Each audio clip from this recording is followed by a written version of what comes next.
Cordial saludo a todos nuestros oyentes. Mi nombre es Daniel y el día de hoy, con mi compañera Carol, realizaremos una dinámica en forma de entrevista a un estudiante de física de la Universidad Nacional,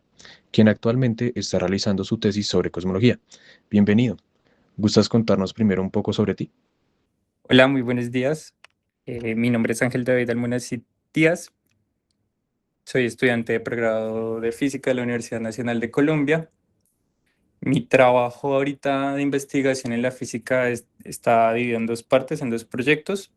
Por una parte estoy trabajando con el profesor Juan Pablo Beltrán Almeida en cosmología teórica en el área de inflación, que si quieren podemos andar un poquito más adelante sobre ese campo de investigación. Y por otro lado, estoy actualmente ubicado en Lethbridge, Canadá, en la Universidad de Lethbridge, trabajando en un proyecto de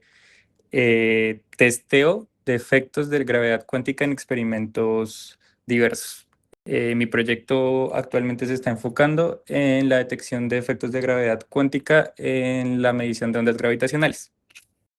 Oye, se escucha súper interesante, me encanta. Y sí, claro, más adelante podríamos tocar un poco más en profundidad el tema de tus proyectos de investigación.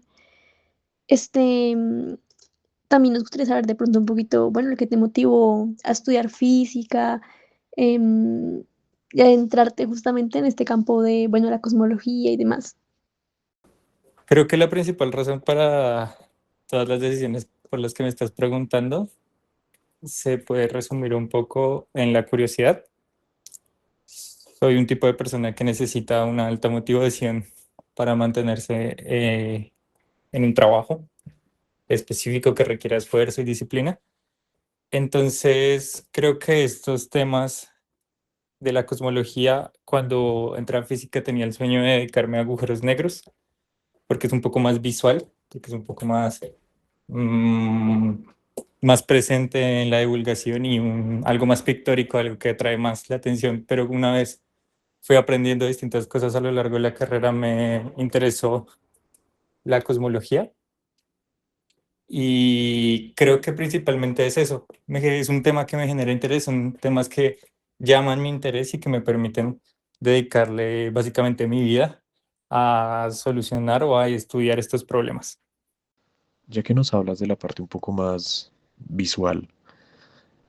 tal vez como nosotros comprendemos cómo funciona la materia y sus niveles atómicos, que tal vez no sea como muy sencillo ver a simple vista, tal vez,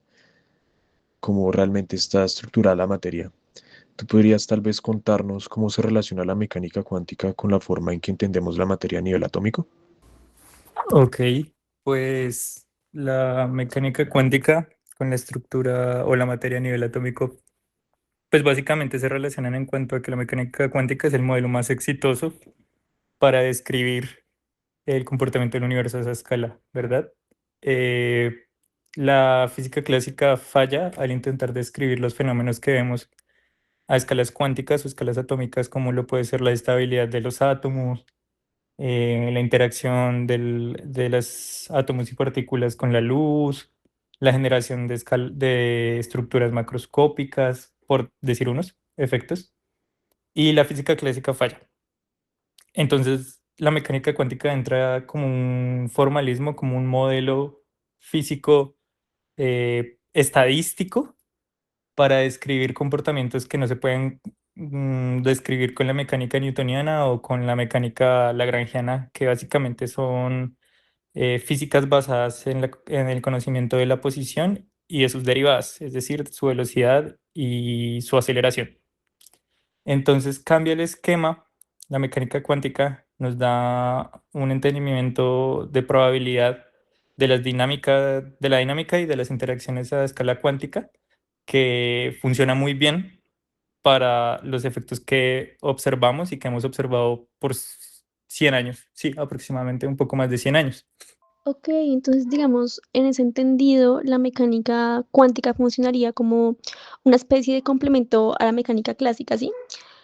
Em, bueno, y también teníamos aquí la duda con Daniel. Digamos, pues en química sucede que las nubes electrónicas se utilizan como modelos. Entonces, como, ¿por qué es que es importante entender que las nubes no son trayectorias definidas de los electrones, sino más bien probabilidades. Pues tu pregunta va sumamente relacionada con lo que dijiste y es por qué es importante ya no hablar de trayectorias definidas, y es que la mecánica cuántica no es un complemento, sino más bien un borrón y cuenta nueva de la teoría. Entonces ya no hablamos de una posición que podemos saber y que con esa posición, si la derivamos en el tiempo, vamos a tener una velocidad, y si eso lo derivamos en el tiempo, vamos a tener una aceleración que nos va a dar fuerza, energía, las cantidades que queramos medir. Ya no tenemos eso, y la mecánica cuántica plantea que no lo necesitamos, sino que introducimos eh, otras propiedades físicas que también nos pueden dar cierta información que nosotros vamos a poder medir y que nos va a permitir predecir el comportamiento del sistema. Entonces, por ejemplo, las nubes electrónicas en química, se tiene precisamente eso. Ya muestra cómo las estructuras, como los átomos o algunas moléculas se comportan como una onda, tienen distintos modos de vibración a los que nosotros llamamos estados, y esos estados van a estar asociados con una distribución espacial de esa partícula, es decir, que podemos encontrar la partícula en ciertas áreas dependiendo del estado en el que están. Entonces, la mecánica cuántica cambia todo el enfoque. Ya no podemos hablar de este paradigma que se llama determinista, porque ya no podemos saber cosas de la partícula específicas, pero igualmente podemos hacer mediciones y podemos representar ciertas cosas que nosotros queremos saber, como la localización, por ejemplo, de la partícula. Nosotros ya no tenemos un punto que describe la posición de la partícula, sino tenemos una nube que nos dice que la partícula tiene una probabilidad de ser allá ahí, y cuánta es esa probabilidad dependiendo de su energía. Hablemos un poco de historia. ¿Tú sabes cómo se originó este concepto de las funciones de onda? ¿Y qué información nos da sobre los electrones ya teniendo en cuenta cómo funcionan estas nubes electrónicas y ya como qué papel juegan estas funciones? Pues usualmente uno habla de Erwin Schrödinger en los años 20 y con la descripción de la función de onda, y de ahí viene la descripción de las partículas como los fotones, como distribuciones de probabilidad o también fenómenos ondulatorios que se presentan al usar este paradigma. Pero realmente hay otro antecedente que se habla un poco menos, que es menos conocido, que es el de Hooke. Olvidé el primer nombre, pero Hooke, pues de la ley de Hooke, el cual intentó trabajar el fenómeno de la luz desde una perspectiva ondulatoria, en contravía del paradigma corpuscular que planteaba Newton. El problema fue que por rencillas personales, por problemas, Newton decidió invisibilizar, se podría usar hasta la palabra censurar, el trabajo de Hooke como presidente de la Royal Society. Entonces se invisibilizó ese trabajo que podría haber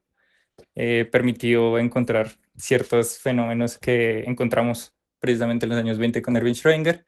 y son precisamente que esta función de onda nos quita tal vez un poco el concepto de determinista de la posición, de la velocidad, pero en cambio nos otorga una descripción fenomenológica mucho más amplia, por ejemplo, en el experimento de la doble rendija o en otros fenómenos que solo se pueden describir mediante panoramas que permitan que ciertas partículas se comporten en esta dualidad corpuscular y ondulatoria, o lo que llamamos dualidad onda-partícula. Entonces, básicamente lo que nos permite la función de onda es, con la información de probabilidad que se tiene con ello, ver cómo esa interferencia funciona con otros sistemas cuánticos. Nos permite también recuperar un poco la noción de posición que tenemos macroscópicamente a través de operaciones estadísticas, que pues básicamente son un promedio, una media aritmética, bueno, una media. También tienen su varianza, y todas estas propiedades estadísticas tienen un significado macroscópico en los experimentos que hacemos, y nos puede dar algún sentido de lo que antes describíamos con la física clásica. Oye, súper interesante todo este chismecito histórico con lo de la ley de Hooke y Newton. Un poco rencoroso Newton, igual, invisibilizando el trabajo de Hooke, em, por necesidades personales, como dijiste. Pero bueno, digamos que con esto que nos mencionabas de las propiedades estadísticas y todo esto de, bueno, dualidad de onda partícula, experimento de la doble rendija, pues digamos que en divulgación es un poco común decir que con el tema de, digamos, al involucrar a un observador, al medir el electrón, se colapsa su posición de manera instantánea. Entonces, queríamos saber cómo qué tan preciso es decir eso, porque, o si no, pues digamos como qué sucede realmente cuando se mide al electrón en este tipo de experimentos. El concepto de la medición es sumamente interesante porque se tiende a creer que porque se está midiendo todo el tiempo y es la única forma que tenemos de hacer física experimental, es algo que ya entendemos, pero realmente no. Y depende porque la medición es distinta dependiendo del sistema. Hay sistemas de los que medimos cómo interactúa con luz, que recibimos luz o que recibimos electrones, como en ciertos microscopios más exactos que los de fotones. También recibimos cambios de amplitud en láseres, como en configuraciones de interferometría, que por ejemplo se usan para medir las ondas gravitacionales. Pero todos estos experimentos miden de diferentes maneras y no hay un único marco que pueda decir esto es la medición y hace esto sobre el sistema. Entonces la medición se ha entendido de muchas formas y depende del marco teórico que se quiera elegir. Hay muchas personas que dicen, en efecto hay una medición y es una caída drástica, un colapso, que es lo que se llama. Hay un colapso en este momento instantáneo del sistema a un estado. También hay otras personas que opinan que el proceso de ese colapso está mediado por marcos teóricos de la decoherencia cuántica, que es, sí, distinto a este colapso instantáneo. Y hay otras personas que creen que simplemente el concepto de medición está más allá de nuestros marcos teóricos y no pueden ser expresados bien, no puede ser bien modelado por nuestras herramientas matemáticas y que está oculto en ciertas variables que no podemos medir con nuestro marco teórico actual. Entonces, sí, pues se puede hablar de interpretaciones de la mecánica cuántica. También se puede decir que la mecánica cuántica no está completa, que depende de la medición, pero yo creo que la conclusión es que la medición no es un concepto absoluto, no hay un consenso actualmente sobre qué es medir,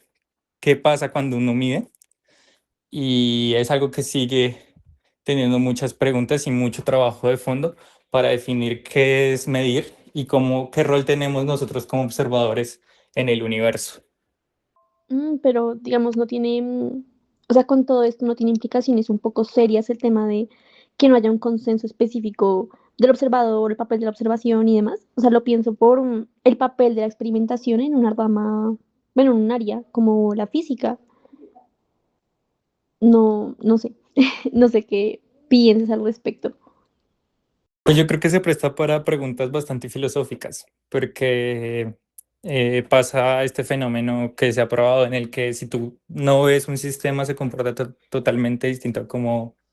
lo harías si lo observaste. Entonces el mundo puede que se construya a través de la perspectiva de quien lo observa, pero entonces, ¿qué sería un observador? Nosotros, una partícula, un animal, cualquier ser viviente, cualquier ser de raciocinio. O sea, se presta para preguntas filosóficas bastante profundas y densas y para preguntas de investigación también, porque lo que te digo, no tener una forma de definir la medición nos dice que hay cierta incertidumbre, no solo en la incertidumbre de la mecánica cuántica de la resolución de nuestros detectores y qué tanto podemos usar una partícula, sino cuál es nuestro efecto en los sistemas físicos y cómo los sistemas físicos se comportan cuando nosotros no los observamos. Entonces, replicando un poco lo que dices, sí, tiene mucha importancia, pero más que una crisis del concepto y algo que nos haga desesperarnos por no saber qué es una oportunidad para encontrar más física nueva, mejores conceptos y pensar un poco más abstractamente de lo que es realmente la medición. porque hay muchos sistemas que tú puedes medir luz o tirarles un fotón y ver cómo rebota, y eso es una medición. Y el cambio en ese sistema se da porque tú introduces un fotón y lo haces colisionar, y está claro. Pero hay otros experimentos, digamos, te voy a poner otro que a mí me voló la cabeza hace muy poco, en el trabajo que te dije, relacionado a gravedad cuántica, en el que estaba investigando. Leí este artículo en el que si tú interactúas con una molécula y la colocas en un lugar, o sea, con principio de incertidumbre, ¿no? No localizada, pero la tienes dentro de tu sistema aislada, vas a ver que esta partícula o la probabilidad, la función de probabilidad de esta partícula se va a esparcir en el espacio por sí misma, sin que le hagas nada, y se va a detectar que se ensancha, como que se difumina por el espacio, y eso se ha medido incluso sin interactuar con la partícula, que la partícula por sí misma lo hace. Y eso dice mucho,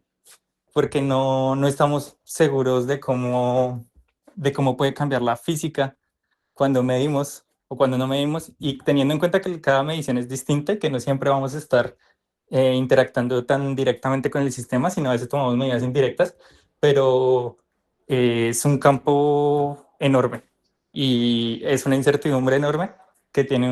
un potencial de trabajo en la misma escala. Me parece muy interesante el cómo una ciencia tan compleja y que parece tan completa desde fuera como lo es la física, realmente tiene tantos vacíos y vacíos tan importantes además, como lo es esto del papel de la observación, del observador. Bueno, y también con esto que mencionabas de las preguntas filosóficas que puede llegar a suponer, me recordaste un poco esta disputa primera de, bueno, ¿cuál fue la primera ciencia, filosofía o física? Por el tipo de preguntas que se plantean ambas en cuanto al funcionamiento del mundo. Pero bueno, cambiemos un poquito de tema y vamos con la siguiente pregunta. Háblanos un poco sobre la interferometría, volviendo un poco al proyecto en el que estás trabajando sobre ondas gravitacionales. ¿Qué relación tiene el entrelazamiento cuántico con estas ondas gravitacionales en las que estás trabajando? Uh, eh, bueno, si tuviera que darte una respuesta concisa de qué relación tienen ahorita, ninguna. Pero solamente porque estamos limitados por precisamente una falta de teoría que unifique los fenómenos gravitatorios con los fenómenos cuánticos. La interferometría es actualmente se usa para detectar ondas gravitacionales en experimentos como LIGO, Virgo y Cagra. Son actualmente los experimentos más grandes para la medición de ondas gravitacionales. Pero ese sistema tiene lo mismo, como poco más de 100 años de haberse creado por el experimento de Michelson, el interferómetro de Michelson. Básicamente son haces de luz apuntados ortogonalmente que buscan detectar si que una dimensión o una dirección de esos brazos, como son ortogonales, una va a dar como un eje X y otra un eje Y, si la variación en un eje es distinta a la otra. Entonces, inicialmente se usó para detectar si había un éter, algo que se movía en el universo en una dirección preferente, si había una dirección preferente para el universo, que era, sí, la teoría del éter, la cual pues se desmontó, no se pudo medir ese movimiento, y ese mismo principio físico se usó, se planteó para poder medir las ondas gravitacionales. Voy a hablar un poquito más de las ondas gravitacionales. Son un resultado estándar de la teoría de la relatividad general de Einstein, que la postuló en los años 30, que no había podido ser medida hasta ahora. Entonces, básicamente, estas ondas gravitacionales son precisamente ondas, pero no de una partícula o no de las partículas que conocemos del modelo estándar, sino de el espacio entre el espacio mismo. Es decir, es una onda que se propaga por el espacio y que deforma el espacio mismo y que nosotros podemos medir, que suena como algo que veríamos en la vida real si sucediera, pero la cosa es que estamos tan lejos de cuerpos o de fenómenos o eventos físicos que hagan ondas gravitacionales de tal magnitud que nosotros podemos recibir perturbaciones mínimas del espacio-tiempo, pero las podemos medir y ya se ha comprobado la medición de muchas de estas. Entonces, ahorita esos experimentos lo que tratan de medir precisamente son sistemas binarios de agujeros negros o objetos ultracompactos como las estrellas de neutrones que tienen una densidad muy alta, que comienzan a orbitar entre sí cada vez más y más rápido hasta colisionar y fusionarse en un solo objeto. Entonces, esas ondas gravitacionales tienen una señal que se mide a través de la interferometría, a través de esos cambios mínimos de las longitudes en una dirección o en otra, que precisamente se logra al usar láseres súper precisos, con sistemas que amplifican cada vez más la resolución de estos detectores, porque un interferómetro simple no podría leerlo, sino hay que usar ciertos fenómenos cuánticos de medición que se han aplicado en la interferometría para poder detectarlos.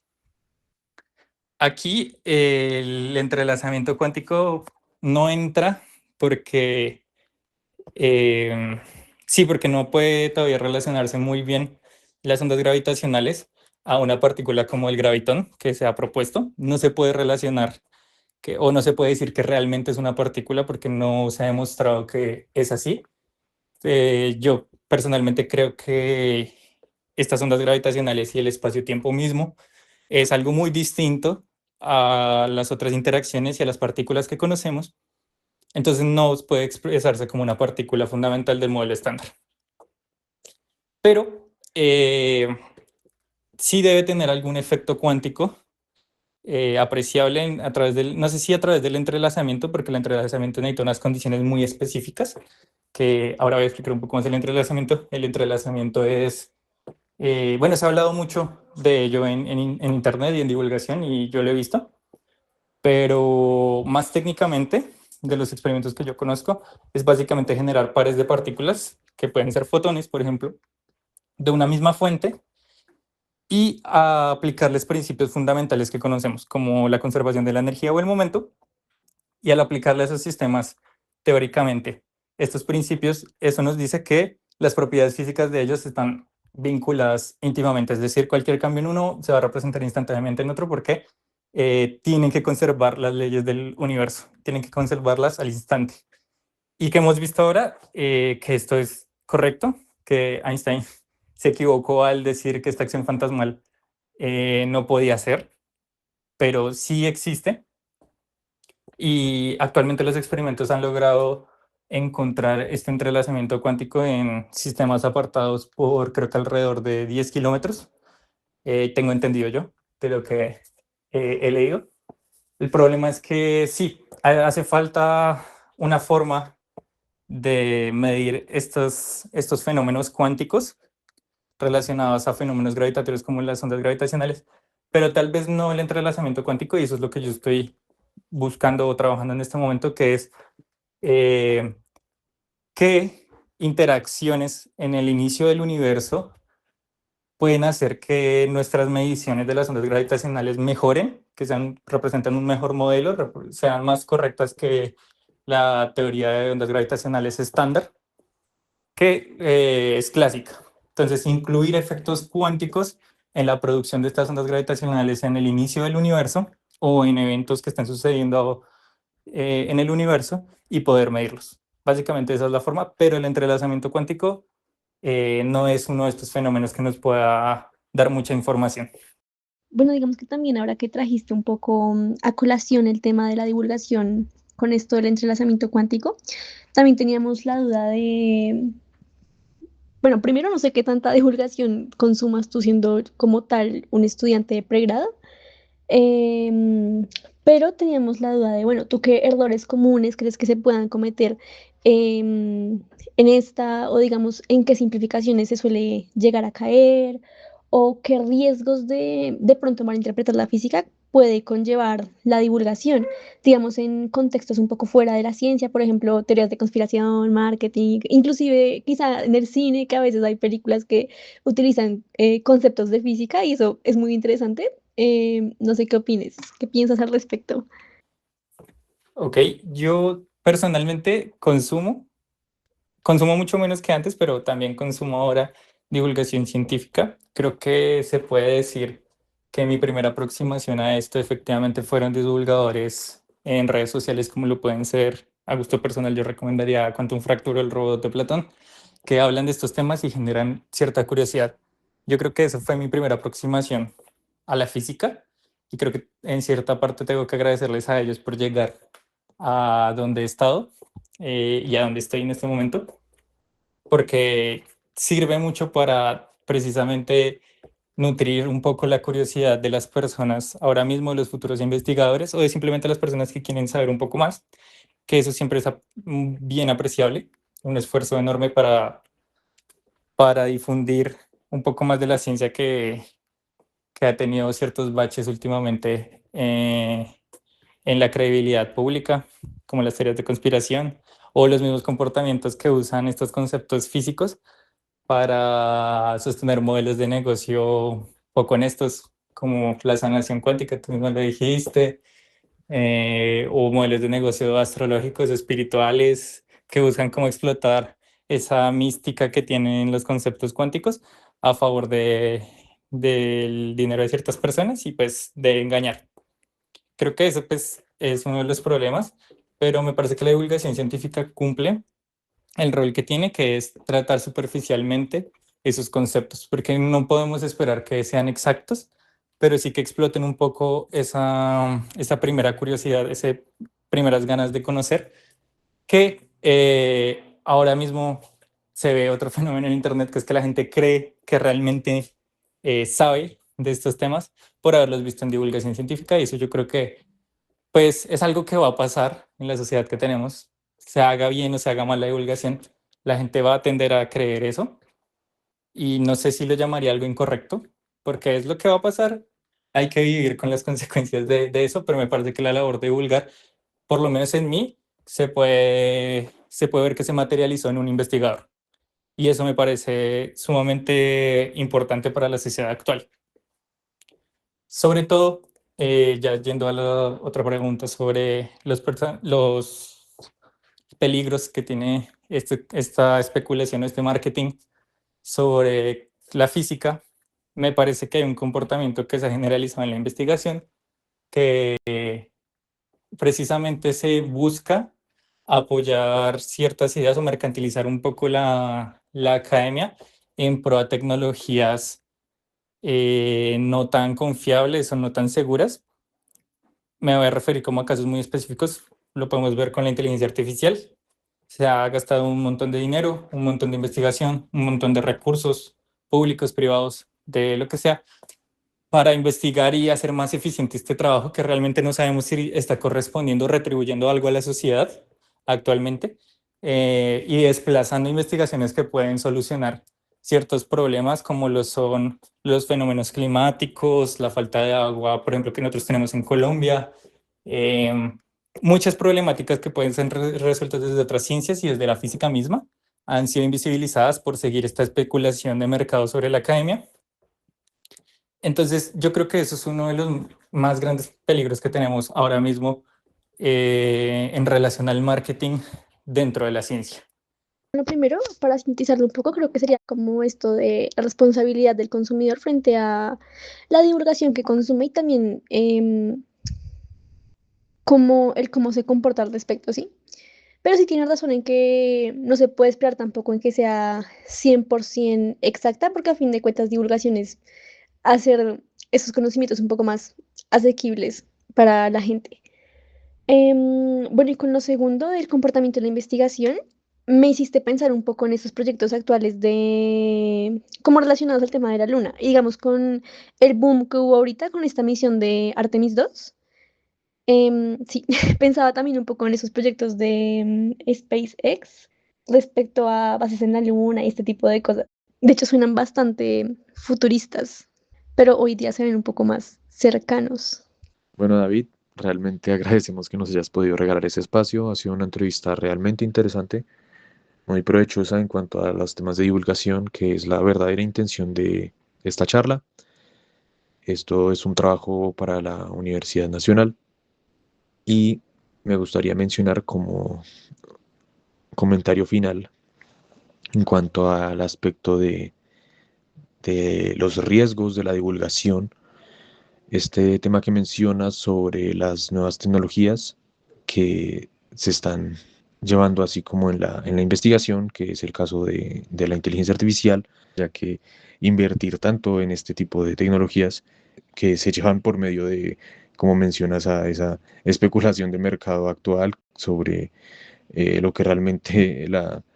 las redes sociales y todo el contenido multimedia que demandan sobre el uso de inteligencia artificial para generar cierto tipo de contenido, que finalmente